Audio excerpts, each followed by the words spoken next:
My name is Samson, and this is my story. Here I am, chained in a Philistine prison, blind and trapped by my enemies. It wasn't always like this. Let me tell you. My story is one of triumph and tragedy, of fierce battles and personal struggles. I come from a time when the Philistines ruled the land of my people, and the fate of a nation rested on the breadth of my shoulders. The Israelites sinned once again in the eyes of the Lord. Therefore, he handed us over to the Philistines, who oppressed us for 40 years. The Philistines were an aggressive people who inhabited the land southwest of Israel, between the Mediterranean Sea and the Jordan River. They were known as the people of the sea due to their long and illustrious history in the maritime world. During my time, the Philistines advanced inland from the coast of Canaan. There they built their civilization. Each of these cities was ruled by a tyrant. The Philistines were mortal enemies of me and my people. They were known for their innovative use of iron, superior to the bronze used by the Israelites in weapons and utensils. My people's progress as a nation was constantly hampered by the Philistines, who possessed superior weapons technology and adopted a more aggressive military strategy. My people simply could not handle the overwhelming military power of the Philistines. They worshipped 3 gods, Astarte, Dagon and Baal-zebub, each with sanctuaries in several cities. My birth is as mysterious as I am. In those days my father Manoah, of the tribe of Dan, lived in the city of Zorah. His wife, my mother, was unable to conceive, and they had no children. One day, the angel of the Lord appeared to my mother and said to her, "Although you have not been able to have children, you will soon conceive and give birth to a son. Therefore, be careful. You must not drink wine or any other drink alcohol, nor eat any forbidden food. You will become pregnant and give birth to a son, and his hair will never be cut, for he will be consecrated to God as a Nazirite from his birth." Mother generally appeared to be a man, but his countenance was like that of an angel of God. He would be a Nazirite, leaving the vow, growing hair without cutting, not drinking wine, not eating grape products, and avoiding any contact with anything dead. The Nazirites did not eat anything unclean, completely divided and ruminating. The clean animals included oxen, cattle, sheep, goats, deer, etc. The unclean animals were pigs, camels, rodents, and rabbits. However, my case is special. I would have had that vote since the womb. My mother also had to participate in the vote during the time she carried me in her womb. Even in the social structures of my time, the announcement that the child would be a boy was especially welcome. A child not alone. It would continue the family name, but also provide leadership at home and in the community. Outside of Israel, a child was also fundamental to a person's well-being here and now, as well as in the afterlife. Then she ran and told my father that a man of God, who looked like an angel, had appeared to her and told her that she would conceive and have a son. My father prayed to the Lord and asked the angel to return to give more instructions about me. My father really wanted the manual for my life. "Lord, please let the man of God return and give further instructions regarding the unborn child." God heard my father's prayer, and God's angel appeared again to my mother as she sat in the field. Then my father asked him, "So when your words become reality, what kind of rules should govern the child's life and work?" The angel of the Señor says, "Make sure your wife follows the instructions he tells you. She must not eat grapes or fruits, drink wine or any other alcoholic drink, or eat any prohibited food. It should be separated and reserved for her God's will." The angel of the Lord honored my father's request for confirmation, but did not grant his request to know the future. He simply called my father to obey what God had already commanded. The angel of the Lord showed himself wonderful by doing a wonderful thing, ascending in the sacrificial flame towards heaven. And my father said to my mother, "We will surely die, because we have seen God." But she said, "If the Lord had wanted to kill us, he would not have accepted the burnt offering and the grain offering from our hands, nor would he have shown us all these things, nor would he have told us these things." At this time, my father perhaps knew what God said to Moses, "You cannot see my face, for no man can see me and live." He was afraid that because they had just seen the Lord, they would soon die. But my mother understood that God hadn't done enough for them to abandon them now. God's past work in our lives is a promise of his care and future blessings for us. My mother was an invaluable source of encouragement to my father's faith. She didn't criticize him. The prophecy was fulfilled and I was born. The promise of the angel of the Lord was fulfilled. It proved to be true. My mother called me Samson. In ancient Israel, either parent could name a child, but there are more reports of mothers naming their children more often than fathers. My name, Samson, comes from the Hebrew word for son, which means little son. As I grew, the Lord blessed me. The Spirit of the Lord began to stir me from the moment I was born. It was clear he was destined for greatness. As a child, he possessed unique strength, surpassing that of any ordinary man. However, like all men, he was not immune to the temptations of the world. In a sense, he was truly a man of my time. One day when I was in Timnah, a Philistine woman caught my eye. It was a case of love at first sight. I saw this woman and immediately wanted to marry her. When I returned home, I said to my father and mother, "A young Philistine girl in Timnah has caught my eye. I want to marry her. Bring her to me." Timnah was a Philistine city in the land of Canaan, east of our camp. My father and mother objected because I was going into Philistine territory. They asked, "Is there not a woman in our tribe or among all the Israelites that you can marry? Why must you go to the pagan Philistines to find a wife?" But I told my parents, "Bring her to me. I like her." And she was correct in my eyes. Love at first sight is a powerful but dangerous thing. Although arranged marriages were not mandatory, it was common practice at that time. Arranged marriages, in my time, often represented alliances designed to guarantee the continuity of families through descendants. My parents advised against such a woman. In Israel, marriages generally took place within the clan or tribe, although there were no laws against marrying someone from another tribe. For an Israelite, marrying a Philistine represented a special problem, a commitment to peaceful coexistence and mutual acceptance between clans. However, ignoring them and loving that woman, my parents were simply worried about what Moses had said. Moses declared, "We will not marry them, nor give our daughters to their sons, nor take their daughters to our sons, for they will turn our sons away from following the Lord God to serve other gods, and the anger of the Lord God will turn against us and will destroy us quickly." But I still loved her, and after a while, my parents agreed. Now my family would have to travel with me to Timnah to look for my wife. The day arrived and we left. At one point during the trip, he was alone near the vineyards of Timnah. It was a unique place, as the Nazarites must have had nothing to do with grape products. Suddenly a young lion attacked me. At that moment, the Spirit of the Lord came powerfully upon me and I tore the lion's jaws apart with my own hands. As I said, I was unique in my time. Asiatic lions were common throughout the Fertile Crescent. In fact, the lion symbolized chaos and the Adio world in all its forms. The lion was more like a goat to me. I left that place and did not tell my father or mother about this event. We had to complete our mission. When I arrived in Timnah, I talked to the woman and was very pleased with her. Everything seemed to be going well. Now I could go home and come back here for my own wedding. When it was time for the wedding, I had to leave the house once again. During my trip, I passed the same place where I had killed the lion a while ago. I stopped to look at the lion's carcass and discovered that a swarm of bees had made honey on the carcass. I gathered some honey with my hands and ate it on the way, a reward for the winner. I also gave some to my father and mother, and they ate it, but I still didn't tell them that I had taken the honey from a lion's carcass. I didn't tell them because it violated my Nazirite vow, which stated that a Nazirite should never touch a dead body. While my father made final preparations for the wedding, I organized a party in Timnah, as was the custom of young elites. It would be 7 days of pure celebration, literally a drinking party, a 7-day party at the bride's parents' house, culminating in the consummation of the marriage. The seriousness of the matter for me was heightened by the fact that my Nazirite status specifically prohibited me from consuming grape products. People were officially married when their families reached an agreement, the dowry and bride price were exchanged, and the marriage was officially celebrated. Then the marriage was consummated and the two became husband and wife.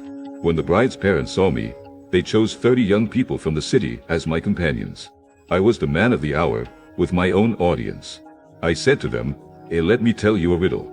If you solve my riddle during these 7 days of celebration, I will give you 30 fine linen robes and 30 sets of festive clothes.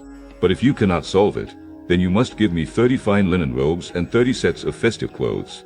They accepted. "Let's listen to your riddle." Then I told them, From the dining room came food, from the fort came sweetness." 3 days later, they were still trying to figure out the answer. On the 4th day, they said to my wife, "Seduce your husband into explaining the riddle to us, or we will burn down your father's house with you inside. You invited us to this party just to make us poorer." Then my wife came to me crying and said, "You don't love me, you hate me. You gave my people a riddle, but you didn't tell me the answer."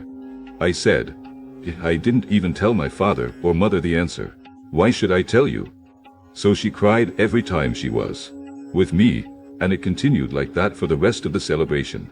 Finally, on the 7th day, I told her the answer because she was tormenting me with her crying. Then she explained the riddle to the young people.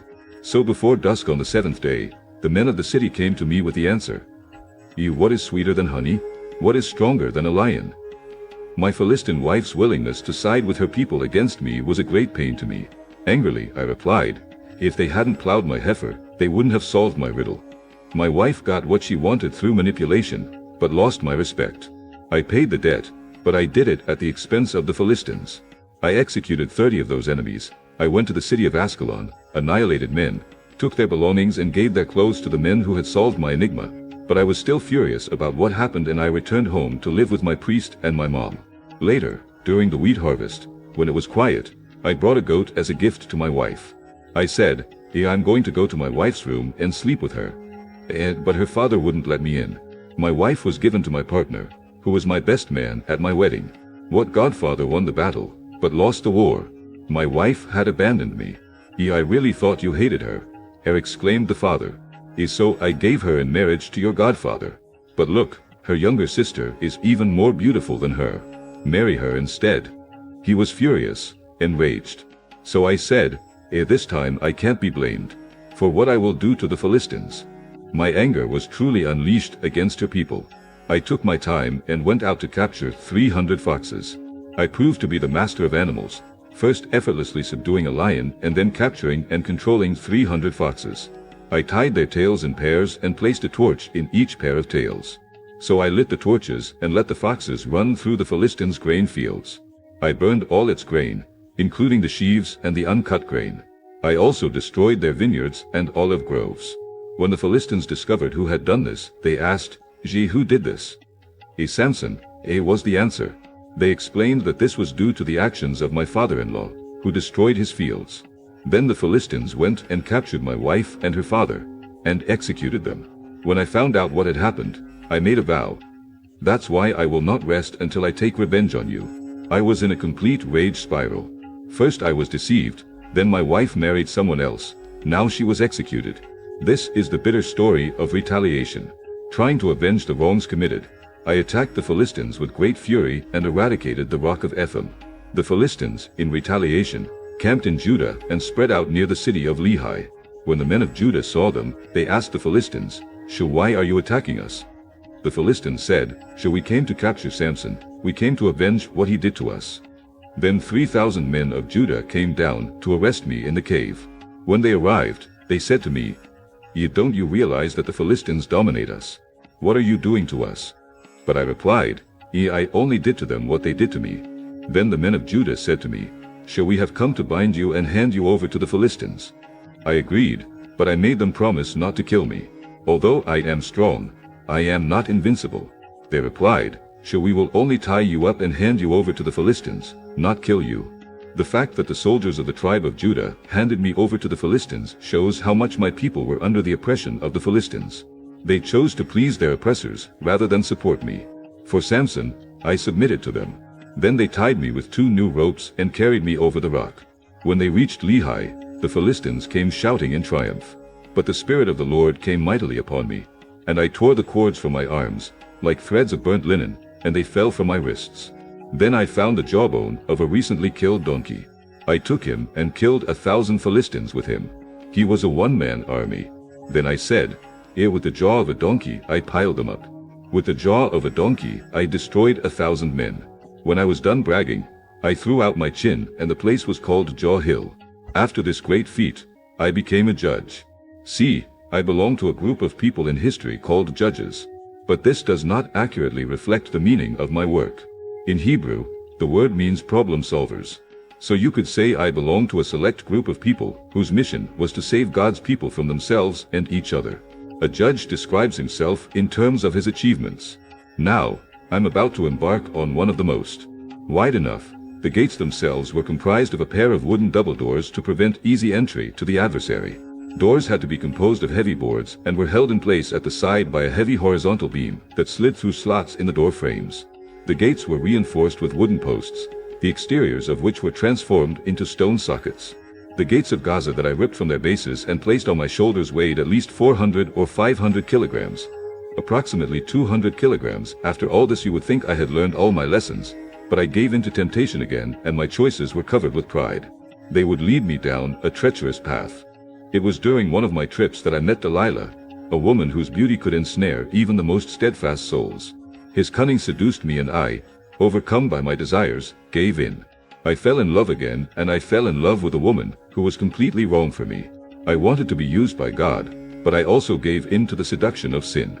I zealously maintained the outward characteristics of my Nazirite vow, while at the same time blatantly sinning with a prostitute. I did what almost all of us do when we are deceived by sin. I separated my life into categories and imagined that there were some categories that God cared about and some that he didn't care about. Once again, it was in Philistine territories, and the rulers were out for blood. The Philistine rulers saw an opportunity to capture me and extinguish the flame of rebellion that burned in my heart. Then they went to Delilah and offered her 10,000 silver coins for her. Delilah was also deeply in love, but she was in love with money. 100 cycles were equivalent to more than 63 kilograms of silver. She accepted his offer. Then he said, "Please tell me what makes it so strong and what it would take to secure it safely." I replied, "If you string me with 7 new bowstrings that have not yet dried, I will be as weak as anyone else." Then she tied me with them. He had hidden some men in one of the inner rooms of his house and shouted, "Samson, the Philistines have come to capture you." But I broke the bowstrings like a piece of string squeaks when burned by fire. So the secret of my strength was not discovered. Then she said, "You are teasing me and telling me lies. Now please tell me how you can be tied up safely." Delilah knew I was strong, but she also knew I could be tied to something, and that was true. I replied, "If you tie me up with new ropes that have never been used, I will be as weak as anyone else." Then she took new ropes and tied me with them. The men were hiding in the inner room as before. And again she cried out, "Samson, the Philistines have come to capture you." But once again, I broke the ropes on my arms like threads. Then Delilah said, "You are teasing me and telling me lies. Now tell me how you can be tied up safely." I replied, "If you weave the 7 braids of my hair into the fabric on the loom and press it with the shuttle, I will be as weak as anyone else." Then, while I slept, she wove the 7 braids of my hair into the cloth and then fastened it with the shuttle. Again he shouted, "Samson, the Philistines have come to capture you." But I woke up, turned on the shuttle and the loom, and let my hair down. She complained, "How can you say, 'I love you,' when you won't share your secrets with me? You've made fun of me 3 times, and you still haven't told me what makes you so strong." She tormented me with her crying day after day until I was sick of hearing her. I finally shared my secret with her. I have never cut my hair, as I have been dedicated to God as a Nazirite since I was born. If my head were shaved, I would lose my strength and become as weak as anyone else. She realized that he had finally told her the truth. Then he called to the Philistine rulers, "Come back once more, for he has finally told me his secret." The Philistine rulers returned with money in hand. Delilah made me sleep with my head in her lap and then called a man to shave the 7 curls of my hair. In this way, she began to bring me down and my strength abandoned me. Then she cried out, "Samson, the Philistines have come to capture you." When I woke up I thought, I'm going to do as before and free myself, but I didn't realize that the Lord had abandoned me. I didn't know things were different. I lived in compromise for so long that I thought it would never make a difference. At that moment, my strength disappeared, leaving me at the mercy of those who sought my ruin. Chained, a once powerful man reduced to a mere mortal. I could only watch as my captors celebrated their triumph. The Philistines captured me and gouged out my eyes. I would never see the light of day again for the rest of my life. This was truly a cruel punishment for the Philistines. It is ironic that I became blind for the first time in my captivity. I was drawn into unhealthy relationships because of my eyes. My inability to control this attraction to women led me to this. I insisted on the freedom to do whatever I wanted. This left me with no freedom at all. Sin has its wages, and this was my payday. My sin has left me blind, captive, and enslaved. Before, my blindness, captivity, and slavery were only internal, but eventually they became evident externally. They took me to Gaza, where I was handcuffed with bronze chains and forced to grind grain in prison. Now I'm here, trapped, blind, and humiliated. But I found solace in the remnants of my faith. In the depths of my darkest hour, I cried out to the Lord God for one last burst of strength to avenge my enemies. God gave me hope. In the middle of a dungeon, I put my hand on my head and felt like it was starting to get hard. So I put my hand on my beard and found it rough. Yes, yes, yes. I was coming back. Everything would be fine soon. I wouldn't get my eyes back. They wouldn't grow back. My hair started to grow back. My sin made me a miserable loser, but I would regain my strength again because my hair was growing. I would be able to strike a blow for my people and for my God. Even so, the Philistine rulers held a great feast, making sacrifices and praising their god Dagon. They said, our God gave us, given the victory over our enemy, Samson. Dagon, also known as Dagon, was one of the oldest Mesopotamian deities and was portrayed as a half-man, half-fish creature.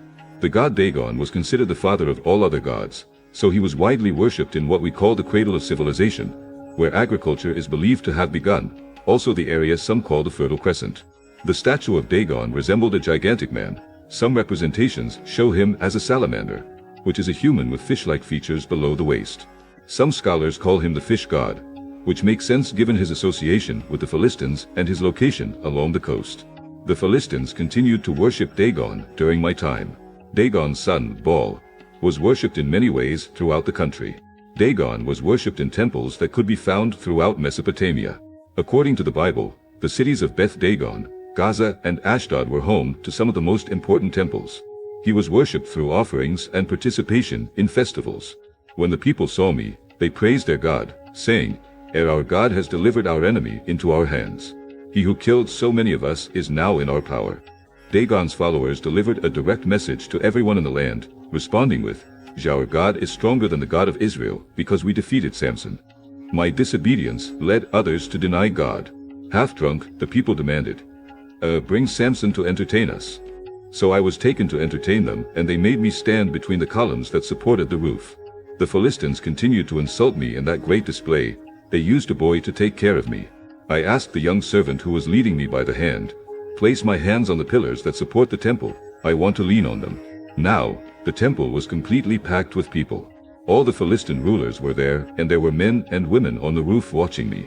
I am praying to the Lord God, Sovereign Lord, remember me again. O God, please strengthen me once again with a blow. Allow me to pay the Philistines for the loss of my 2 eyes. This is the end of the road for me, my chance at redemption. I wanted to be used by God, but I also gave in to the lure of sin.